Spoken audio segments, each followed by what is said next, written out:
Hi friends, welcome back to my YouTube channel. అందరూ ఎట్లు మంచుకున్నారా? Money కూడా మంచుకున్నా మీరు ఇట్లు అని చెప్పేసి మీరు కింద కామెంట్ అయితే చేసేయండి. ఇక మరి ఈ యొక్క వీడియో 14 రోజులు ఎందుకు పట్టింది బై వాళ్ళ మీద రివెంజ్ తీసుకోవడానికి అనేటువంటి క్వశ్చన్స్ అయితే వేస్తూ ఉంటారు కదా కొంతమంది మా మేధావులు. ఎందుకురా బై ఇన్ని రోజులు టైం తీసుకున్నారు, అప్పుడే మన వాళ్ళు పోయి దాడి చేయొచ్చు కదా, ఇలా చేయొచ్చు కదా, అలా చేయొచ్చు కదా అని చెప్పేసి కొంతమంది అంటారన్నమాట. ఇంకో కొన్ని ప్రశ్నలు అయితే మిగిలి ఉన్నాయి కదా, వాటన్నిటి గురించి కూడా ఈ యొక్క వీడియో అయితే ఆన్సర్ చేద్దాం ఫస్ట్ ఆఫ్ ఆల్. సరేనా? ఇప్పుడు 14 రోజుల సమయం ఎందుకు తీసుకున్నారో తెలుసా? నీలా వాళ్ళు షుగర్ పేషెంట్లు కాదు కదా. ఏదైనా ఒక మిలిటరీ యాక్షన్ తీసుకోవాలన్నా, ఏదైనా ఒక డిసిషన్ తీసుకోవాలన్నా ఎంత మందితోని ఎన్ని డిస్కషన్స్ పెట్టాలా, ఎంత ప్లానింగ్ ఉండాలా, ఏంది కథ, ఎన్ని డిఫెన్స్ ఎంత దానికి ఎఫర్ట్ పెట్టాలా, ఎక్కడెక్కడ మ్యాపింగ్ ఉన్నది, ఎక్కడెక్కడ ఉగ్రవాదులు ఉన్నారు, ఎక్కడెక్కడ సివిలియన్స్ ఉన్నారు, ఎక్కడెక్కడ ఇదన్నీ చేసుకోవాలి. ఇవన్నిటితో పోలిస్తే ఇంకొక బిగ్ టాస్క్ ఏందో తెలుసా? పాకిస్తాన్ మీడియా, పాకిస్తాన్ సంబంధించినటువంటి ప్రతి ఒక్క సివిలియన్, అదేవిధంగా చూసుకున్నట్లయితే పాకిస్తాన్కు సంబంధించినటువంటి హయ్యర్ అఫీషియల్స్, వీళ్ళు చేసినటువంటి ప్రాపగాండా ఏదైతే ఉందో నెక్స్ట్ లెవెల్లో ఉంటుంది. అర్థమైందా? ఈరోజు పత్రిక అంటే లైక్ మన ఇండియన్ ఆర్మీ కన్ఫర్మేషన్ ఇచ్చినప్పటికీ కూడా మేమైతే అక్కడ ఉన్నటువంటి ఒక స్థావరాల మీద మాత్రమే మేము అటాక్ చేశాము అని చెప్పేసి చెప్తుంది.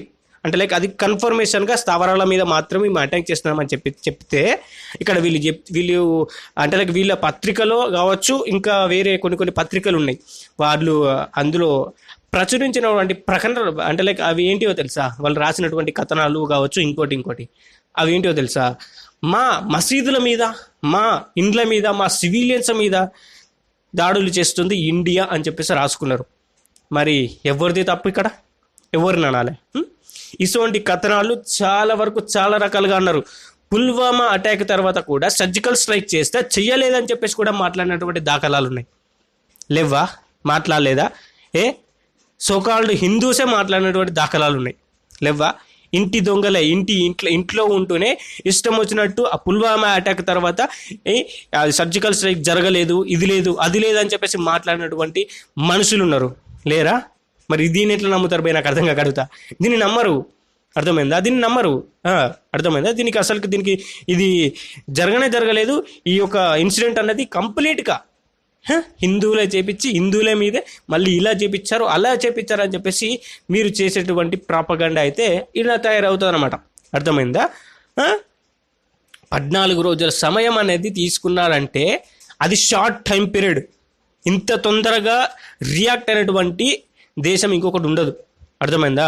అమెరికా సర్జికల్ స్ట్రైక్ చేస్తే ఎన్ని రోజుల టైం తీసుకుంటుందో మీరు ఒకసారి గూగుల్లో చెక్ చేసుకోండి. లేదా ఇరాన్ కావచ్చు, లేకపోతే రష్యా కావచ్చు. రష్యా ఎన్ని రోజులు టైం తీసుకున్నది పోయి నాకు అర్థం కాక అడుగుతా. వార్ చేయడానికి ఎన్ని రోజులు టైం తీసుకున్నది? నీకు కళ్ళు కనిపిస్తలేవా? 14 రోజుల్లో రివెంజ్ తీర్చుకున్నామంటే అదే గొప్ప. అర్థమైందా? ఇంత తొందరగా రివెంజ్ తీర్చుకోవాల్సినటువంటి అవసరం కూడా లేదు మనకు. అర్థమైందా? రివెంజ్ తీర్చుకుంటామని చెప్పేసి ఎక్కడ కూడా మనమైతే చెప్పలే ఎవరిని. ఈ యొక్క పాకిస్తాన్కు సంబంధించినటువంటి మిలిటెంట్ కానీ, పాకిస్తాన్కు సంబంధించినటువంటి సివిలియన్స్ మీద కానీ ఎక్కడా కూడా దాడి చేస్తాము, పాకిస్తాన్పై వార్ డిక్లేర్ చేస్తామని చెప్పేసి ఎక్కడా కూడా చెప్పలే. కానీ మీరు పోర్ట్రేట్ చేస్తున్నటువంటి విధానం ఏ విధంగా ఉందంటే మాత్రం సింపుల్, ఇండియా పాకిస్తాన్ కొట్టుకొని వస్తున్నారు. ఇట్నే గివే కథనాలు ఎందులో చూసుకున్నా కానీ గివే కథలు. మేము దాడి చేస్తామని చెప్పేసింది ఎక్కడ? స్థావరాల మీద. అర్థమైందా? అక్కడ ఉన్నటువంటి స్థావరాల మీద మాత్రమే మా యొక్క నిఘా ఉంటుంది. అక్కడ ఉన్నటువంటి స్థావరాలు 9 స్థావరాలు ఏవైతే ఉన్నాయో వాటి మీద మాత్రమే మేము దాడి చేశాము అని చెప్పేసి చెప్తుంది. అది మీకు నచ్చది, ఇట్లా చెప్తే మాత్రం మీకు నచ్చది. ఇంకోటి అయితే మీకు నచ్చుతాయి. అర్థమైందా? ఇక మరి ఇంకొక ప్రశ్న ఏంటంటే ఏది లైక్ సివిలియన్స్ చనిపోయారు కదా, అది ఇది అని చెప్పేసి మాట్లాడతారు. ఒకటి మాత్రం గుర్తుపెట్టుకో భయ్, ఈ యొక్క స్థావరాలు ఎక్కడెక్కడ ఉన్నాయి భయ్? నీకు తెలుసా ఎక్కడెక్కడ ఉన్నాయని చెప్పేసి? సివిలియన్స్ ఉన్నటువంటి ప్లేస్లోనే ఈ యొక్క స్థావరాలు అనేవి నిర్మించుకున్నారు. అర్థమైందా? ఏదైనా అటాక్ జరిగితే ఈజీగా వాళ్ళ మీదకి తొయ్యొచ్చు, సివిలియన్స్ మీదకి తోసేసి అక్కడ ఉన్నటువంటి ఆ వాదులు ఎవరైతే ఉన్నారో వాళ్ళు పక్కకి తప్పుకోవచ్చు, వాళ్ళు సేఫ్గా ఉండొచ్చు అనేటువంటి ప్రయత్నంలో వీళ్ళు నిర్మించుకున్నటువంటి స్థావరాలు మొత్తం కూడా సివిలియన్స్ ఉన్నటువంటి ప్లేస్లో మాత్రమే నిర్మించుకున్నారు. అర్థమైందా? వాడి తెలివి ఎటువంటిదో అన్న అర్థమైందా? మరి చెప్పురు, మరి చెప్పురు భయ్, మరి మీరే చెప్పుర్రి ఇంకా ఏ విధంగా అటాక్ చేయాలి. ఇప్పుడు ఇన్ని రోజుల నుంచి వాళ్ళని ఎందుకు పట్టుకోలేదు, వాళ్ళని ఇట్లా ఎందుకు పట్టుకోలేదు అని చెప్పేసి అడిగేటటువంటి కొంతమంది సోకాల్డ్ ఇన్ఫ్లుయెన్సర్స్ కావచ్చు, సోకాల్డ్ జర్నలిస్ట్ కావచ్చు ఉన్నారు కదా, వాళ్ళకి నేను ఒకటే సమాధానం చెప్తాను. అంటే లైక్ వాళ్ళని నేను ఒక ప్రశ్న అడుగుదాం అనుకున్నా. ఏంటంటే ఇప్పుడు నిన్ను కత్తితోని పొడిచి పారిపోతూ ఉంటే వాడిని ఇమ్మీడియట్గా పట్టుకుంటావా, లేకపోతే కాస్త పోలీసులో కంప్లైంట్ ఇచ్చి నాకు ఇట్లా గాయమైంది, గట్లా పొడిచిండు అని చెప్పేసి ఆధారాలను ప్రూవ్ చేసుకున్న తర్వాత వాడిని పట్టుకుంటారా? చెప్పు నువ్వు ఒంటరిగా ఉన్నప్పుడు నీకు పొడిచిపోతాడు, అప్పుడు ఇమ్మీడియట్గా నీకు ఎవడైనా సహాయం చేస్తారా? అక్కడ ఎవడు చేయడు కదా. అప్పుడు నువ్వేం చేస్తావు? హాస్పిటల్లో పోయిన తర్వాత ఇది క్యూర్ చేసుకున్న తర్వాత పోయి నాకు ఇట్లా అయిందని చెప్పేసి నువ్వు అక్కడ కంప్లైంట్ ఇవ్వడానికి ట్రై చేస్తావు. అవునా కాదా? మరి ఇక్కడ చేసినటువంటి కథనాలు ఏంది? మరి ఇండియన్ గవర్నమెంట్ తీసుకున్నటువంటి యాక్షన్ ఏంది? ఇమ్మీడియట్గా యాక్షన్లోకి దిగితే ఏమవుతుందో తెలుసా? వాడికి మనకి తేడా ఏముంది చెప్పు? వాడికి మనకి ఏం తేడా ఉంది నాకు చెప్పు. ఇప్పుడు నువ్వే చెప్పినావు కదా, ఇమీడియట్గా పట్టుకోవాలి, ఇట్లా చేయాలి, మన దగ్గర ఆ డిఫెన్స్ సిస్టమ్ ఉంది, ఈ డిఫెన్స్ సిస్టమ్ ఉంది, ఇది సిస్టమ్ ఉంది, ఆ సిస్టమ్ ఉంది అని చెప్పేసి నువ్వే చెప్తున్నావు కదా. మరి నువ్వే పోలేకపోయావా వాటిని పట్టుకోవడానికి? వాళ్ళకి సాత కాదు కదా, మన ఇండియన్ మిలిటరీ వాళ్ళకు చేత కాకుంటేనే గీసంటి పనులు చేస్తారు కదా. మరి నువ్వే పోయి నువ్వే అన్ని చేయలేకపోయావా? యుద్ధం చేయడం లేకపోతే స్ట్రైకులు చేయడం ఇదేమన్నా అదనుకుంటుర్రా? అది చిన్నపిల్లల ఆట అనుకుంటుర్రా? ఇద్దరు కొట్టుకుంటే మధ్యలో పోయి అది చేద్దాం అనుకుంటుర్రా? ఒక స్ట్రైక్ జరపాలంటే ఎన్ని లక్షలైనటువంటి సవాళ్ళు ఎదుర్కోవాల్సి వస్తుందని చెప్పేసి ఒక పాడ్కాస్ట్ అనేది మీకు వినాలి. మీరు పాడ్కాస్ట్ అనేది వినాలి. ఏది మనకి లైక్ రా టాక్స్ పాడ్కాస్ట్లో మేజర్ అది ఆయనకు సంబంధించినటువంటి ఒక పాడ్కాస్ట్ ఉంటుంది. అందులో వినుర్రి ఆయన ఏ విధంగా హ్యాండిల్ చేస్తాడు, ఎలా హ్యాండిల్ చేస్తాడు ఆ ఒక సిచ్యువేషన్ అని చెప్పేసి మీకు ఇక్కడ క్లియర్ కట్గా తెలుస్తుంది. మరి అంత సిచ్యువేషన్ని ఒక మూమెంట్, ఒక అడుగు వేయాలంటే 20 నిమిషాలు 30 నిమిషాలు తీసుకున్నారంట. అంటే అర్థం చేసుకోండి. మరిగా మీరు ఇమీడియట్గా యాక్షన్ తీసుకోవాలంటే మరి ఎంత సమయం పట్టచ్చు, ఎన్ని చేయొచ్చు అని చెప్పేసి మీకే వదిలేస్తున్నా. మరి ఈ 14 రోజుల సమయం అనేది ఎందుకు తీసుకున్నారో తెలుసా? అక్కడ ఉన్నటువంటి ఈ పాకిస్తాన్కి సంబంధించినటువంటి ఈ స్థావరాలన్నింటినీ కూడా వెతికి పట్టుకోవడం కోసం కావచ్చు, ఇంకోటి కావచ్చు, ఎక్కడెక్కడ దాడి చేస్తే ఎక్కడెక్కడ నుంచి వెళ్ళి ఇవన్నిటిని కూడా బ్లాక్ చేయొచ్చు, ఎక్కడెక్కడ ఈ దాడులను చేయాలి, సివిలియన్స్ ఎక్కడున్నారు, ఇది ఎక్కడుంది, అక్కడ ఉన్నటువంటి స్థావరాలు ఎక్కడున్నాయి, ఎక్కడికి పోయి మనం దాడి చేయగలం, వాటికి రాడార్స్ ఉంటాయి, రాడార్స్కి దొరకకుండా పోయి మనం ఏ విధంగా దాడి చేయగలం. ఇప్పుడు ఈ స్ట్రైక్ చేయంగా ఈ యొక్క పాకిస్తాన్కు సంబంధించినటువంటి డిఫెన్స్ సిస్టమ్ ఏదైతే ఉందో అది పనిచేసి వాడికి దగ్గర ఉన్నటువంటి ఇంకోటి కావచ్చు అక్కడ నుంచి వచ్చి మన ఇండియన్ ఎయిర్ సిస్టమ్ అంటే లైక్ అది పోయి కాల్చినటువంటి వాటికి తాకితే అక్కడ చనిపోయేది ఎవరు? ఇండియన్ సోల్జర్సే కదా. మరి ఇండియన్ సోల్జర్సే చనిపోకుండా కూడా చూసుకోవాల్సినటువంటి బాధ్యత కూడా ఉంటుంది కదా. ఇంకోటి, ఇప్పుడు దాడి చేస్తున్నామంటే ఎదుటోడికి హాని చేయాలి, మనది సేఫ్గా చూసుకోవాలి. అర్థమైందా? ఎదుటోడిని ఎలా చేసైనా మట్టు పెట్టాలి, కానీ మనం సేఫ్గా ఉండాలి. అది ఎనీ కైండ్ ఆఫ్ థింగ్. ఇక్కడ ఎలా చూసుకున్నా కానీ సేఫ్టీ, ఒక ప్రాణానికి ప్రాణం పోకుండా చూసుకోవాల్సినటువంటి బాధ్యత కూడా ఇండియన్ ఆర్మీకి ఉంది కదా. మరి అయినా కూడా నిన్న మరి ఇలా పొద్దుగల జరిగినటువంటి దాడిలో మనం చూసుకున్నట్లయితే ఒక సోల్జర్ చనిపోయాడు కదా, దినేష్ కుమార్ అనేటువంటి సోల్జర్ చనిపోయాడు కదా. ఎన్ని అటాక్స్ జరుగుతున్నాయి మరి అక్కడ? ఇప్పుడు ఎవరి మీద జరుగుతున్నాయి మరి అటాక్స్? ఇప్పుడు మనం ఏం చేస్తాము, స్థావరాల మీద మనమైతే అది చేసి వచ్చినాం, అక్కడ స్ట్రైక్ చేసి వచ్చినాం. ఇప్పుడు చూసుకున్నట్లయితే పాకిస్తాన్ వాళ్ళు చేస్తున్నటువంటి పని ఏంది? సివిలియన్స్ మీద, అమాయకమైనటువంటి సివిలియన్స్ మీద దాడి చేస్తున్నారు. చిన్న చిన్న పిల్లలు, 12 సంవత్సరాలైనటువంటి పిల్లలు, వాళ్ళ మీద దాడి చేస్తున్నారు. మరి ఇది ఎక్కడ న్యాయం? మీరు చెప్పండి. మరి మనం కాల్చి వచ్చింది స్థావరాల మీద, వీళ్ళు చేస్తున్న పని సివిలియన్స్ మీద, దట్టు ఈ సిక్కులు, బౌద్ధులు, హిందువులు ఉన్నటువంటి ప్లేస్ల మీద. మరి ఇది ఎక్కడి న్యాయం? మిమ్మల్ని అడుగుతున్నాను, చెప్పండి భయ్. మీకు ఏమైనా తెలిసి చెప్తారా? మీకేం తెలియదు. మేము క్వశ్చన్ చేస్తే మాత్రం మీకు కాలుతుంది. అర్థమైందా? మరి సమాధానం చెప్పగలుగుతారా మీరు? ఇన్ని రోజులు ఎందుకు ఆగినాం ఇట్లా ఎట్లా అని చెప్పేసి చెప్పండి. మరి మీరని చెప్పండి. మరి మేము ఇన్ని రోజులు ఆగినాం కదా, ఇన్ని రోజులు 14 రోజులలో డిసైడ్ అయ్యి తీసుకోవాల్సినటువంటి జాగ్రత్త చాలా ఎర్లీగా తీసుకున్నానంట నేను. అర్థమైందా? చాలా అంటే చాలా ఎర్లీగా ఈ యొక్క యాక్షన్ తీసుకుందని చెప్పేసి అంట నేను. అర్థమైందా? ఏ ప్రభుత్వం కూడా ఇంత ఎర్లీగా యాక్షన్ తీసుకోదు. అర్థమైందా? ఎన్ని రకాలైనటువంటి సేఫ్టీ చూసుకోవాలి, ఇది చూసుకోవాలి, అది చూసుకోవాలి. అటు పాకిస్తాన్ ఆర్మీ నుంచి వెళ్ళి దాడులు వస్తే అటు నుంచి అది చూసుకోవాలి. ఎన్ని చూసుకోవాలి ఆడ? ఉత్తిగానే పోయామో వేసామో వచ్చేసినాం అన్నట్టు ఉంటుందా? అనుకుంటారా ఏంది? అట్లా ఉండదు కదా అక్కడ సిచ్యువేషన్ అనేది. ఎంత క్రిటికల్ సిచ్యువేషన్లో ఎలా హ్యాండిల్ చేయాలనేటువంటి మైండ్స్ వాళ్ళకి ఎక్కడ ఉన్నాయి? మన ఇండియన్ ఆర్మీకి ఎక్కడ ఉన్నది చెప్పండి, నాకు అర్థం కాదు.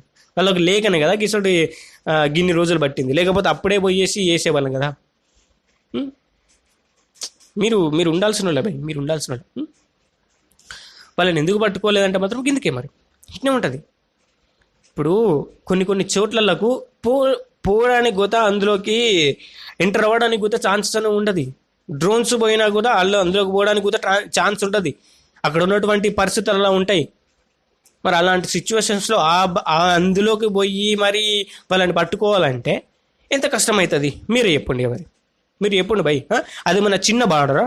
అక్కడ వాళ్ళని పట్టుకోవడానికి చిన్న ఇది మనకి హైదరాబాద్కి విశాఖపట్నానికి ఉన్నటువంటి రేంజ్ అనుకుంటుర్రా? అక్కడ చిన్న బార్డరా అదేమన్నా? ఎల్ఓసి దగ్గర నుంచి వెళ్ళి ఇటు కాశ్మీర్ అటు పాకిస్తాన్ బార్డర్ దాకా మీకు అది చిన్న బార్డర్ అనుకుంటుర్రా? లేదా ఇప్పుడు కాశ్మీర్ నుంచి వెళ్ళి గుజరాత్ దాకా మీకు ఎంత చిన్న బార్డర్ అనుకుంటుర్రా? అదేమన్నా చిన్న బార్డర్? అది అక్కడ నుంచి ఇదంతా వెతకాలంటే ఎన్ని రోజులు టైం పడుతుంది? మరి ఎన్ని రోజుల్లో యాక్షన్ తీసుకున్నారు చెప్పండి. మరి మీరు చెప్పండి. మరి మాకు తెలియదు. ఇదంతా కొన్ని వేల కిలోమీటర్లు ఉంది కదా. మరి ఈ కొన్ని వేల కిలోమీటర్లు ఉన్నటువంటి స్థావరాలని ఎతికడానికి ఎంత టైం పడుతుంది? ఈ 14 రోజులల్లో వాళ్ళని ఎతికి పట్టుకోవడానికి అయిపోతుందా? అయిపోతుందా భయ్? అయిపోదు కదా. మరి గిట్నే ఉంటుంది మరి కథ. ఇప్పుడు ఈ పాకిస్తాన్ ఎందుకు అటాక్ చేసిందో తెలుసా నీకు? తెలియదు. చెప్తున్నా కదా, తెలియదు. పాకిస్తాను ఇప్పుడు హిందువులే టార్గెట్గా, మేజర్ టార్గెట్గా ఎందుకు అటాక్ చేసిందో మీకు తెలుసా? తెలియదు. నేను చెప్పాను ఎందుకు అటాక్ చేసిందో. ఇంటర్నల్గా పాకిస్తాన్కి ఇష్యూస్ ఉన్నాయి. బలోచిస్తాన్ వాళ్ళు మాకు దేశం కావాలని కొట్లాడుతున్నారు.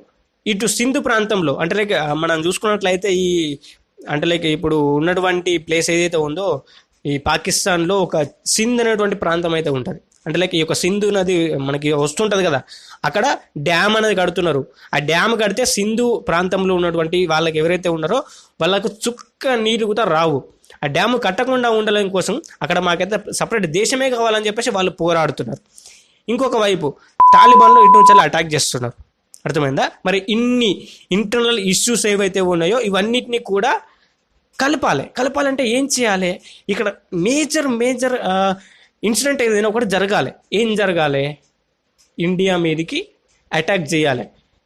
ఇదే సింపుల్. ఇండియా మీదకి అటాక్ చేస్తే ఇటు బలోచిస్తాన్ వాళ్ళు, అటు సింధు ప్రాంతం వాళ్ళు, వీళ్ళందరూ కూడా ఏకమై మూకుమ్మడిగా ఇండియా మీదకి దాడి చేస్తారని చెప్పేసి అనుకున్నారు. కానీ ఇండియా ఏం చేసింది? ఇక్కడ తెలివితోని దెబ్బ కొట్టింది, బుద్ధితోని దెబ్బ కొట్టింది. ఏం కొట్టింది? సింధు ఇండోస్ వాటర్కి సంబంధించినటువంటి వాటర్ని కట్ చేసింది, ఆ ట్రీటీని కట్ చేసింది. కట్ చేస్తే ఏమైంది? కుక్క బతుకైంది. నీళ్ళు లేకుండా అయినాయి, ఆగమాగం బతుకైంది. ఇక్కడ ఏం దొరికింది? ఇక్కడ బలోచిస్తాన్ వాళ్ళకు ఇంకొక మెట్ అనేది ఎక్కడానికి ఛాన్స్ అనేది దొరికింది. ఏది? మనకి లైక్ దేశం కోసం పోరాడుతున్నాం కాబట్టి ఇంకొక మెట్ ఎక్కడానికి ఇక్కడ వీళ్ళకు ఒక మంచి ఆయుపట్టు, ఒక మంచి అందులో ఇప్పటికే మండుతుంది. ఇంకా మనం ఏం చేసినాం? ఆయిల్ పోసినాం. ఆయిల్ పోస్తే ఏమైంది? బగ్గుమని మండింది. మరి ఇక్కడ వీళ్ళైతే ఎక్కడ కనపడితే అక్కడ అర్థమైందా? పాకిస్తాన్ ఆర్మీని లేపేస్తున్నారు, నెక్స్ట్ లెవెల్లో లేపేస్తున్నారు. అర్థమైంది కదా? మరి ఇక్కడ సింధు ప్రాంతంలో ఉన్నటువంటి వీళ్ళు ఏం చేస్తున్నారు, మాకు నీళ్ళు అని చెప్పేసి వీళ్ళు ఇక్కడ కొట్లాడుతున్నారు. పాకిస్తాన్ మొత్తం కూడా నీళ్ళు అని చెప్పేసి కొట్లాడుతుంది. ఇక్కడ ఏమైంది, ఇంటర్నల్గా ప్రెజర్ ఎక్కువైంది. ప్రెజర్ ఎక్కువైతే ఏమవుతుంది, పిచ్చి కూతలకు వస్తుంది. మా దగ్గర ఈ బాంబులు ఉన్నాయి, మా దగ్గర ఆ బాంబులు ఉన్నాయి, మేము ఇట్లా చేస్తాం, మేము అట్లా చేస్తాం అని చెప్పేసి పిచ్చి కూతలకు పోసింది. ఇప్పుడు ఏమైంది, సంకనాకపోయింది. అర్థమైంది కదా ఈ యొక్క ఇష్యూ అనేది ఎక్కడి నుంచి ఎక్కడికి వచ్చిందో. మరి గిది జరిగిన ముచ్చట. ఎప్పుడైతే పాకిస్తాన్ అనుకున్నది జరగలేదో ఇండియాకి అడ్వాంటేజ్ అయింది. ఇప్పుడు మనకి ఆపరేషన్ సింధూర్ నెక్స్ట్ లెవెల్లో పెట్టినాం పాకిస్తాన్కి. అట్లా ఉంటుంది. మరి తెలివితోని కొట్టాలి కదా, మనకి ఇవి ఎక్కడ తెలుసు, మనకు తెలియదు. ఇప్పుడు చెప్పండి, ఇంకో ఏమైనా క్వశ్చన్స్ ఉన్నాయి మీకు? ఇట్లా చేయలేదు అట్లా చేయలేదు అంటారు కదా, ఇంకేమైనా క్వశ్చన్స్ ఉంటే లెస్ కింద కామెంట్ చేయరి, దానికి సమాధానం ధీటైనటువంటి సమాధానంతో వీడియో చేస్తా. అర్థమైందా? పిచ్చి వేషాలు వేయద్దు, పిచ్చి కథలు ఇవన్నీ కూడా చిన్నపిల్లల ఆటలు అవి. అర్థమైందా? చిన్న ప్రశ్నలు కాదు, పెద్ద ప్రశ్నలు ఉండాలి ఏదైనా ఉంటే. అర్థమైందా? అటువంటి క్వశ్చన్స్ అనేవి వేయండి. ఇప్పుడు నేను సమాధానాన్ని చెప్తూ మీకైతే వీడియో చేయడానికి అయితే ట్రై చేస్తా. అర్థమైందా? మరి ఎన్ని క్వశ్చన్స్ ఉంటే అన్ని క్వశ్చన్స్ అనేవి కింద కామెంట్ చేయండి. ఈ సోకాల్డ్స్ ఇన్ఫ్లుయెన్సర్స్ కావచ్చు, సోకాల్డ్స్ వాళ్ళు ఉంటారు కదా కొంతమంది, వాళ్ళు ఎవరైనా ఉంటే ఇంగ్లీష్ మీద కింద కామెంట్ అయితే చేసేయండి. మరి 14 రోజులు టైం అనేది చాలా చాలా తక్కువ టైంలో యాక్షన్ తీసుకున్నటువంటి దేశం అయితే అవుతుంది. 100% చెప్తున్నా భయ్. పోయామా ఇట్లా అదే ఉండకూడదు. అర్థమైందా? ప్రాపర్ ప్లానింగ్ అండ్ ఎగ్జిక్యూషన్ అనేది ఉండాలి, ఉంటేనే సక్సెస్ అవుతుంది. అర్థమైందా? మరి ఇంకేమైనా క్వశ్చన్స్ ఉంటే లెస్ మీద కింద కామెంట్ చేయి. అర్థమైందా? మరి నేను పోయేస్తా. వీడియో మీకు నచ్చితే ఒక లైక్ చేయండి, ఛానల్కి సబ్స్క్రైబ్ చేసుకోండి, పక్కన వచ్చిన బెల్ ఐకాన్ చూసి ఆల్ టైప్ చేసుకోండి. Thank you for watching. జై హింద్. See you.